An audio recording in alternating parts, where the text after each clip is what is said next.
14일까지 철거 명령이 내려졌지만 하루 전인 13일 베를린시는 보도 자료를 내고 논란이 있는 평화의 소녀상이 당분간 그대로 있을 것이라고 했습니다. 또한 베를린시에 소녀상이 설치된 미테구의 슈테판 폴 다세 청장은 소녀상 문제를 대화로 해법을 찾자고 했습니다. 일주일 전까지만 해도 미테구 구청장은 소녀상을 그대로 두면 강제로 철거할 것이라고 했지만 이제는 관련된 모두가 공존할 수 있는 방법으로 기념물을 설계하는 것을 환영한다고 입장을 완전 바꾼 것입니다. 이같이 베를린시가 입장을 바꾼 데는 한국의 시민단체의 전방위적인 총력전이 크게 작용했습니다. 지금부터 한국 시민들의 힘이 독일에서 어떻게 위력을 발휘했는지 자세히 살펴보겠습니다.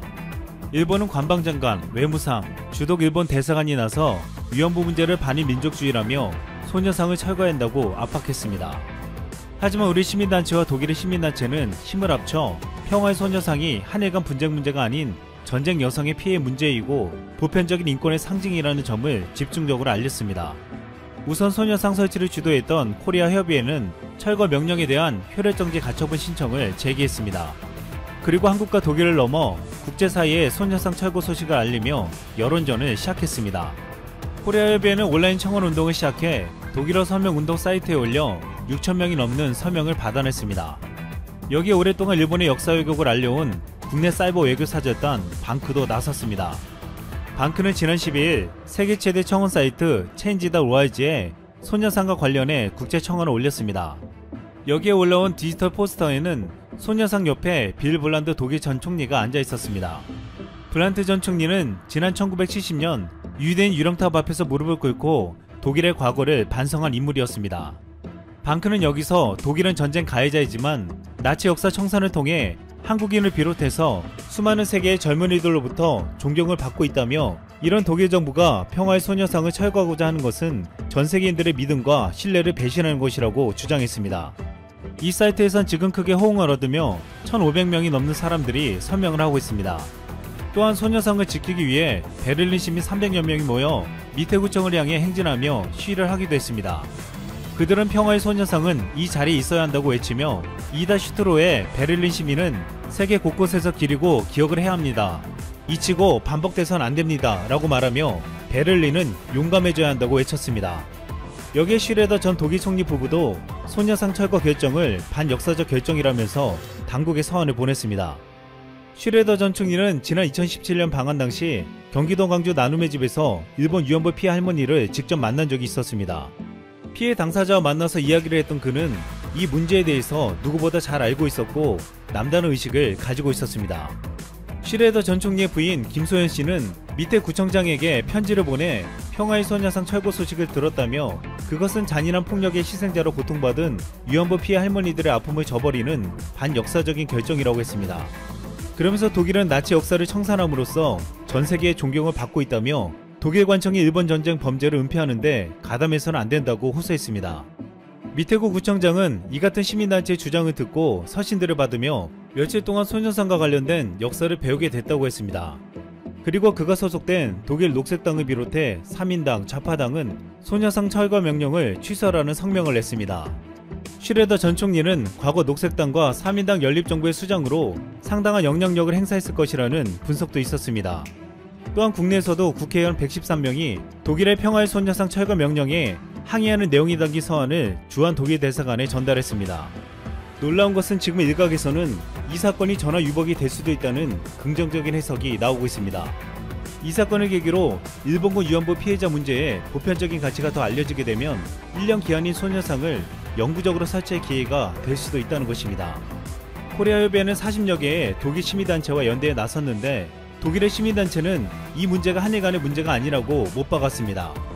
독일 현지 시민단체 메디카 몬디알레 소속의 자라 프렌베르크는 이 문제는 한일 간의 문제가 아니라 국제적으로 실제했던 문제이고 유엔에서도 인정한 문제라며 미테구를 비판했습니다. 이라크의 소수민족 야지디족 단체연도 해견에서 야디지족 여성들이 일본군 위안부 피해 여성과 마찬가지로 조직적으로 성폭력 피해를 보았다면서 이 같은 여성에 대한 전쟁 성폭력은 국제적인 문제라고 지적했습니다. 중요한 것은 미테구가 비문의 내용을 문제 삼은 만큼 비문에서 국제적인 보편성을 더 강조하는 방향으로 내용이 추가될 수 있다는 것입니다. 그러면 일본군 위안부 문제를 포함해서 여기에 세계 각지에서의 전쟁 시 여성 피해 사례를 비문에 나열하게 되면서 소녀상은 상징적인 설치물로 인정되며 영구적으로도 설치될 수 있다는 것입니다. 지금처럼 진행된다면 소녀상 설치는 국제사회의 공론의 장에 놓이게 되어버릴 가능성이 커졌고 과거 만행을 지우려는 일본의 시도가 만천에 알려지게 될 것으로 전망되고 있습니다. 독일 베를린에서 소녀상 철거 명령을 내리자 일본 산케이신문은 일본 정부의 외교적인 성과라고 평가했습니다. 하지만 스스로 자축하기에는 너무나도 일렀습니다. 지금 일본의 포털 사이트에서는 소녀상 철거 중단 소식에 놀라며 이 같은 충격적인 반응들을 쏟아내고 있습니다. 여기에서 일본 정부가 실력 발휘할 기회이다. 이 기회에 대대적으로 일본이 올바르다고 주장하자 한국이 일본에 대해 지금까지의 태도를 취한다면 의연한 태도로 보복하자. 초기 단계에서 설치를 인정했으니까 철거 명령도 어려운 것이다. 슈레더 전 총리의 40개의 독일 여성 시민단체까지 끌어들여버린 것은 일본이 바란 게 아니다. 이제 본래라면 1년 설치가 영구 보존되어 버릴 수 있다. 여기서 외교 상황이 나아지지 않으면 일본을 깔보게 될 거고 이 프로파간다가 세계 흐름을 만들어갈 거고 멈출 수 없게 될 거야. 한국 시민들의 힘으로 소녀상 철거가 중단되자 섣불리 자축했던 분위기는 이제 초저함으로 돌변하고 있습니다. 일본 내에서는 한국 시민들의 단체 행동의 힘이 얼마나 큰 응집력을 가지고 있는지 다시금 실감하고 있습니다. 여기에 최근 방크는 소녀상 철거 반대를 공론화시키는 것 외에도 놀라운 소식을 가지고 왔습니다. 프랑스 국립인류사 박물관에 한국 영토가 중국 영토로 표기되어 있어 무리를 일으켜왔습니다. 방크는 지난해 12월 이 박물관의 중국 일본 전통의상 소개 전시관 지도에 한국 영토가 마치 중국 영토인 것처럼 표기되어 있는 것을 발견했습니다. 이때부터 방크는 지속적으로 서한을 보내 시정을 요구해왔습니다. 또한 이 지도가 동해를 일본해로 단독 표기하고 있다며 병기를 요구했습니다. 하지만 박물관은 다른 큰 지도는 제대로 표기되어 있고 일본에는 국제적인 명칭이라며 모든 시정 요구를 거부했습니다. 이에 방크는 국내의 수많은 네티즌들과 프랑스 교민사에 알리며 모두의 힘을 합쳐 박물관 측의 시정을 요구했습니다. 결국 여론의 압박에 놀란 박물관 측은 지도를 삭제했습니다.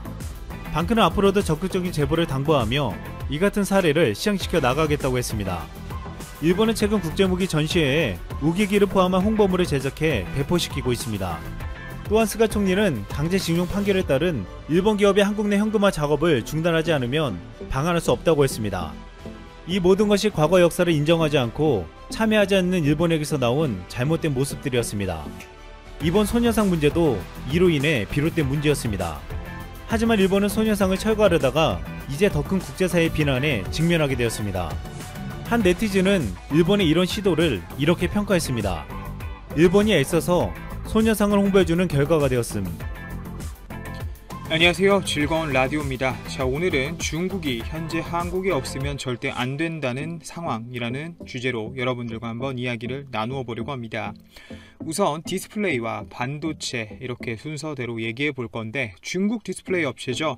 이 중국 BOE가 화웨이 제재라는 아주 엄청난 큰 산을 만났습니다. 자, 스마트폰 유기발광 다이오드 즉 OLED 점유율을 끌어올리며 삼성 디스플레이를 바짝 추격하겠다고 자신만만하며 여러 발표를 해왔지만 결국 미궁의 단 한방 화웨이 제재 여파로 시장 내 입지가 흔들리는 모습을 보여주고 있는데요. BOE는 최근 중국 스촨성에서 열린 차세대 디스플레이 컨퍼런스 행사에서 오는 2024년까지 플렉시블 OLED 시장 점유율을 40% 수준까지 확대하겠다는 계획을 밝혔습니다. 플렉시블 OLED는 스마트폰에 쓰이는 중소형 OLED죠. 특히 3년에서 5년 내 이 BOE, 스촨 그리고 충칭의 플렉시블 OLED 출하량이 전 세계 3분의 1, 많게는 절반 이상이 될 것으로 예상하고 있고, 이 발표에 따르면 결국 삼성 디스플레이를 뛰어넘어서 1위 자리까지 넘보는 수준의 야망을 발표한 것인데요. 실제 2분기 플렉시블 OLED 시장에서 BOE는 24.4%의 점유율로 삼성 디스플레이 63.2%와의 격차를 좁혀오고는 있습니다. 1분기 점유율은 삼성 디스플레이가 81.9%, BOE가 8.5% 수준이었고요. 자, 1분기 기준으로 경쟁을 하고 있다라고 하기에는 사실 점유율면에서 너무나 큰 차이를 보여주고 있죠.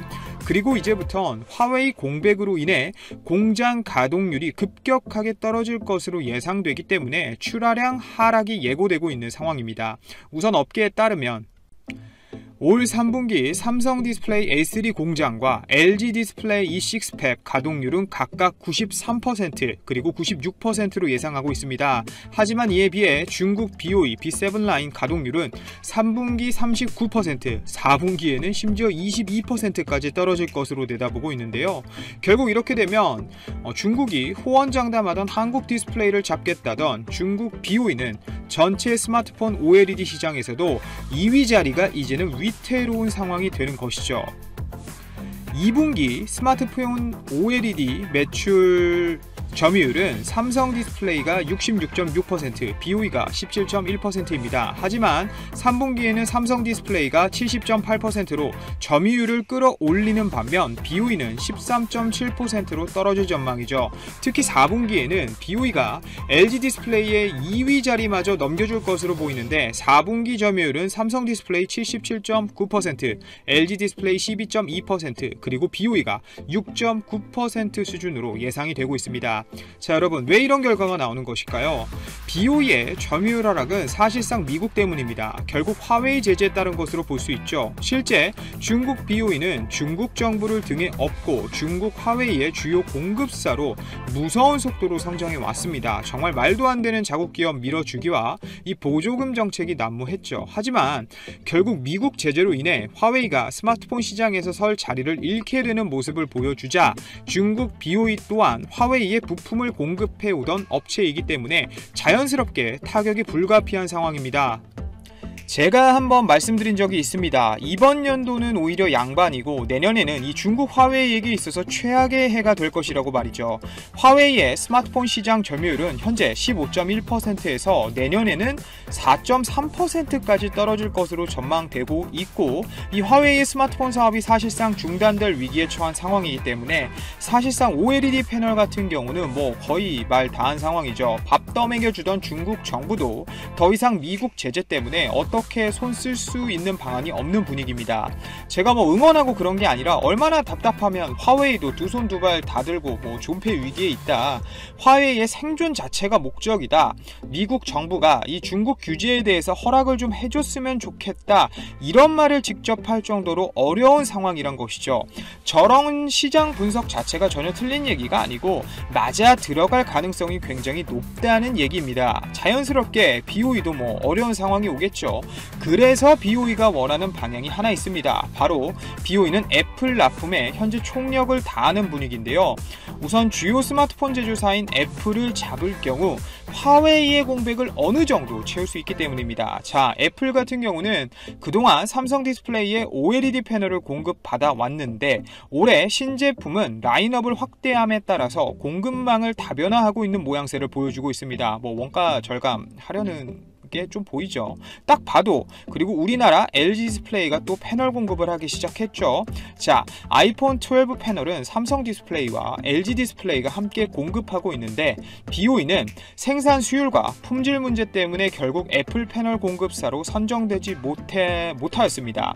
자, 우선 BOE가 애플 OLED 패널 승인 자체에 더욱 박차를 가하고는 있으나 아이폰 12 시리즈에서 사실상 불가능할 것 같고, 뭐 아이폰 13 시리즈에 뭐 들어가더라도 리퍼 패널로 들어갈 확률이 크다고 하네요. 특히 애플뿐만 아니라 이 우리나라 삼성전자의 패널을 납품하려다가 실패한 이력 또한 있기 때문에 뭐 BOE가 뭐 납품하고 싶다, 원한다고 해서 고객사를 확보할 수 있는 수준의 실력은 갖고 있지 않는 것이라고 생각이 됩니다.